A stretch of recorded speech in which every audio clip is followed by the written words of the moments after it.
grabando. Bueno, estamos acá desde el Foro RAI Latinoamérica, Plan de Dios para las Américas, y estamos sorprendidos de la cantidad de gente que ha venido a este foro y congreso, y en especial con esta influencer, con Camila Rojas, que nos acabamos de encontrar, y es grato saber que chicas como Camila, influencer, que tienen un conocimiento vasto de lo que son las realidades progresistas que están atentando contra nuestros jóvenes hoy en día, esté participando de acá y pensándose creativamente cómo tienen que ser los enfrentamientos con las futuras generaciones. Camila, bienvenida. ¿Y por qué Foro RAI? ¿Cómo te conectaste y por qué estás acá? Muchísimas gracias por la invitación. Bueno, realmente llegué al foro porque tenía dos principales, si bien me estoy educando en todo este tema de la batalla cultural, y creo que es muy importante el rol que nosotros cumplimos como mujeres para poder transformar y comunicar de forma asertiva todo esto que está pasando y que termina siendo tan preocupante para las nuevas generaciones. Entonces, yo ya venía escuchando, pues Miklos es profesor mío, entonces pues obviamente la venía escuchando. ¿Qué significa que Camila es mi alumna? Claro. Miklos es mi profesor, entonces pues sí o sí tenía que venir, entonces la invitación fue por parte de él, pero de todas formas yo quería escuchar a Leonido precisamente porque yo ya lo había escuchado hablar y él hace una propuesta muy interesante sobre los 7 montes del poder y cómo desde nuestro rol en la sociedad, desde la parte cristiana, vamos a cumplir ese rol. Entonces, para mí era muy interesante escuchar esa propuesta y pues por eso estoy acá y obviamente estoy muy feliz de todo lo que he aprendido. Bueno, ahorita desde cámaras hablábamos que tu historia, cómo es que llegas al cristianismo, que lo impactó y que aparte de llegar al cristianismo era feminista radical. ¿Cómo es todo este cambio y esta transformación? Algo así parecido a lo que le ocurrió a Adri, ¿no? Sí, no, pues mira que el tema de Adri en México es bien particular. Yo me consideraba más no tanto feminista radical, sino liberal. Precisamente porque yo pensaba que la mujer tenía el derecho sobre su cuerpo a decidir y obviamente a tomar decisiones. Obviamente si nos vamos al feminismo radical es un poco más fuerte porque las feministas radicales proponen cierta clase de cosas que ya se van al otro extremo que casi la gran mayoría de feministas no se sienten identificadas. Lo que pasa con este tipo de movimientos es que al fin y al cabo terminan siendo feminismo radical. Y entonces tú te comienzas a dar cuenta que lo que tú pensabas del feminismo es totalmente opuesto porque es solamente un feminismo el que termina haciendo cambios sociales y políticos y eso es el feminismo radical. Entonces el feminismo liberal y los demás 18 feminismos pues no terminan siendo una parte importante porque no son escuchadas. Ahora, ¿cómo yo llego? Sí, ¿cuál fue el punto de quiebre? El punto de quiebre pues simplemente que yo comencé a involucrar a los hombres en todo este proceso de igualdad que promovió el feminismo. Y me di cuenta que el feminismo nunca quiso involucrar al hombre en este proceso. Y resulta que si tú quieres acabar una causa tan importante como es el tema de la violencia de la mujer, tú tienes que involucrar al hombre. Es así, es así. Sentido común. Cuando yo comencé a hacer eso, me comencé a dar cuenta que el feminismo no quería promover eso, pues entonces dije, no más, no apoyo más este movimiento, no me representa. Ahora, el tema es mi cercanía a Dios civil. Mi familia es católica, toda mi familia, mi gente es católica. Estudié en el Colegio Católico, Universidad Católica, y si me preguntas a mí fue Dios, no hay otra razón. ¿Cómo fue eso? Porque también me pareció particular la forma que es que, ¿cómo fue?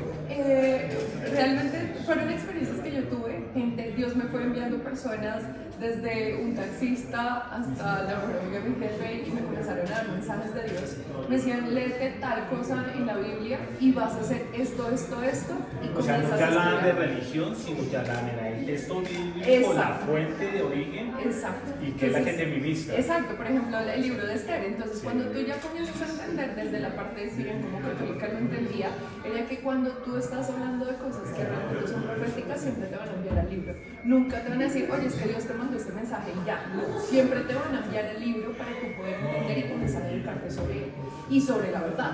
Entonces, cuando yo comencé a leer más la Biblia y me comencé a educar más en la Biblia, porque ese es un error que cometen la gran mayoría de los católicos que realmente no le dan una prioridad al Evangelio.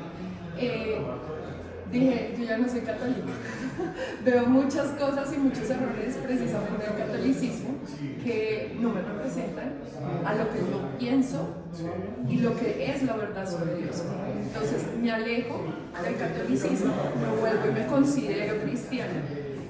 Y obviamente me encanta compartir y venir paso a paso, me la paso estudiando mucho sobre la Biblia.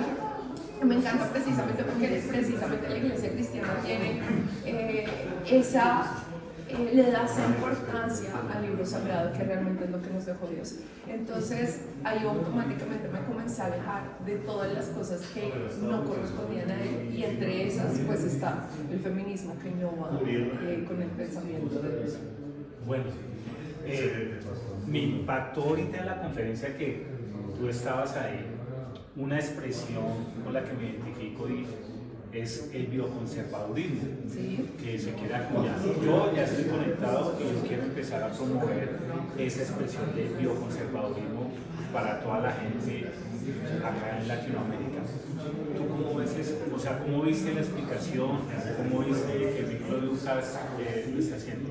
Pues mira que a mí también me pareció muy interesante ese punto de vista de Miklos, porque cuando tú coges a Agustín y coges a Miklos, ellos tienen dos pensamientos totalmente diferentes. Porque si ves, Agustín termina siendo un movimiento libertario conservador, que viene a ser un paliativo libertarismo, por decirlo así, y en el caso de Miklos es 100% bioconservador. Y acá es muy importante entender las diferencias entre el uno y el otro. Y voy a poner un ejemplo muy fácil que yo creo que cuando escuché a Miklos dije, ya creo que sí quieren, o sea, me gusta y me siento más parte de esta ideología. Yo también me siento más parte de esta ideología. Y este fue un ejemplo, el tema del matrimonio. El matrimonio en el movimiento libertario es un contrato. Para mí el matrimonio no es un contrato, para mí es una decisión, porque cuando tú vas al evangelio tú sabes que cuando Dios decide sobre la pareja, sabes que se convierte en ese uno. No es 1, 2 y 3, ahí lo hace. Exacto, y es más, ante los ojos de Dios, tú estás tomando una decisión para toda la vida, no existe ningún contrato. Tú te convertiste en uno y son uno. Entonces, ¿cuál contrato va a haber? Tú no haces un contrato individual para ti mismo, porque no hay ninguna cosa que la cual tú negocies, porque tú aceptas tanto las cosas positivas y negativas de la persona.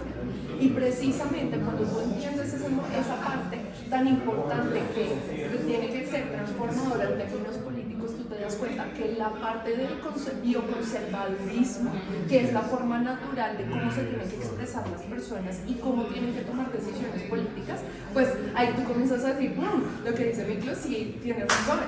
Entonces, pero no, lo de este matrimonio es como que estás hablando. Yo le estoy explicando porque es importante para poder entender desde la parte cristiana. No, y le puede servir a Miklos también como contenido. Claro, total. Y si tú te das cuenta en el tema del movimiento libertario, 100% enfocado hacia el contrato del matrimonio. Entonces ahí es cuando tú comienzas a decir, ¿esto es o no es? Entonces ahí es muy importante desde nuestra parte entender qué es un movimiento bioconservador de base a la naturaleza versus un movimiento libertario que es de derecha. Y esa parte creo que Víctor la explicó muy bien en la conferencia y me encantó. Excelente. Para terminar, Camila, mensaje para los jóvenes de hoy y las futuras generaciones, ¿cómo debemos enfrentar el progresismo? Bueno, a todos los jóvenes que me están viendo el día de hoy, yo las quiero invitar a destruir todos los pensamientos que tienen y volver a construir realmente una realidad. ¿Por qué? Porque hay veces que muchas cosas que nos metieron en la cabeza no son pensamientos de nosotros, y eso no quiere decir que sean buenos. Entonces yo los invito a que realmente escuchen. Nosotros los vamos a escuchar, pero yo creo que lo más importante es que también comiencen a ver otras cosas para que ustedes puedan discernir entre el bien y el mal. Esa es mi invitación. Así que un abrazo enorme a todos y muchísimas gracias por tu tiempo. Dios lo bendiga. Y Dios los bendiga a todos. Bueno, gracias por conectarse. Bendiciones.